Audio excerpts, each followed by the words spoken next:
The opening ceremony at the World Cup gives artists an opportunity to perform for billions around the world. But what happens when that stage is set in a place that contradicts your morals? I'm Dante Ramos, and this is MTV News Need to Know.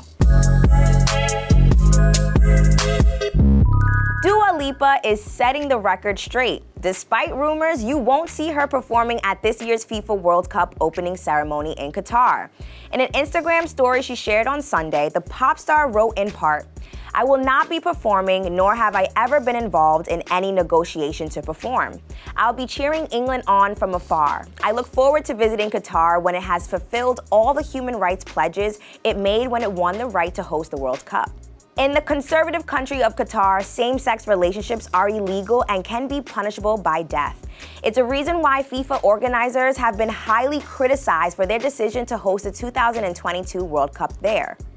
Qatar officials insist that all are welcome, including LGBTQ couples, but it can be hard to feel safe, especially when a World Cup ambassador describes homosexuality as a damage in the mind in a recent interview. And a senior security tournament advisor warned fans against bringing rainbow flags for their own safety, given the culture of homophobia. On top of this, human rights watchdogs have compared the country's increased construction for the World Cup to modern slavery. Reports have shown dangerous working conditions in Qatar, lack of payment, and an estimated 6,500 deaths among migrant workers during the building of stadiums. Sadly, this isn't anything new. We saw the same sort of labor abuse take place in South Africa and Brazil, countries that hosted the 2010 and 2014 World Cups. FIFA created a human rights panel to address this issue in 2017, but the same issues in Qatar show that there hasn't been any real improvement. This is why Dua's statement makes sense. Over the years, she has made it very clear that she loves her LGBTQ fans and that she does not tolerate prejudice. Last year, she spoke out against DaBaby, whom she collaborated with on the Levitating remix, for making homophobic comments during the Rolling Loud festival. She wrote in part on Instagram, "I'm surprised and horrified at DaBaby's comments. I know my fans know where my heart lies and that I stand 100% with the LGBTQ community." Still, some are calling her stance against the World Cup performative, citing that she's made tour stops in France where lawmakers have introduced an Islamophobic hijab ban.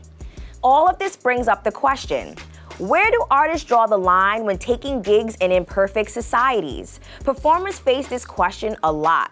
In 2019, Madonna was criticized for doing a show in Israel, where the government has been long involved in human rights conflicts with Palestine. But she argued that her fans there are not a reflection of their government. "I'll never stop playing music to suit someone's political agenda, nor will I stop speaking out against violations of human rights, wherever in the world they may be. My heart breaks every time I hear about the innocent lives that are lost in this region." Here in the United States, given the NFL's crackdown on players for peacefully protesting, many artists have refused to perform at the Super Bowl. Jennifer Lopez said she was conflicted about doing the halftime show in her Netflix documentary. But with abuses at the border making headlines in the US, she decided that performing together with Shakira would empower the Latin American community. Artist shows are safe spaces for fans to express themselves, and sometimes standing up on stage is an act of defiance and a statement all on its own. So, is it the wrong choice for other performers still slated to appear at the World Cup this year, when soccer brings so much joy to people of all races and economic backgrounds?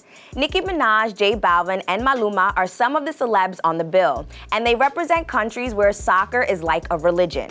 It's impossible to make everyone happy given how nuanced these situations are. The only concrete fact is that music, like soccer, transcends political, economic, and social constructs.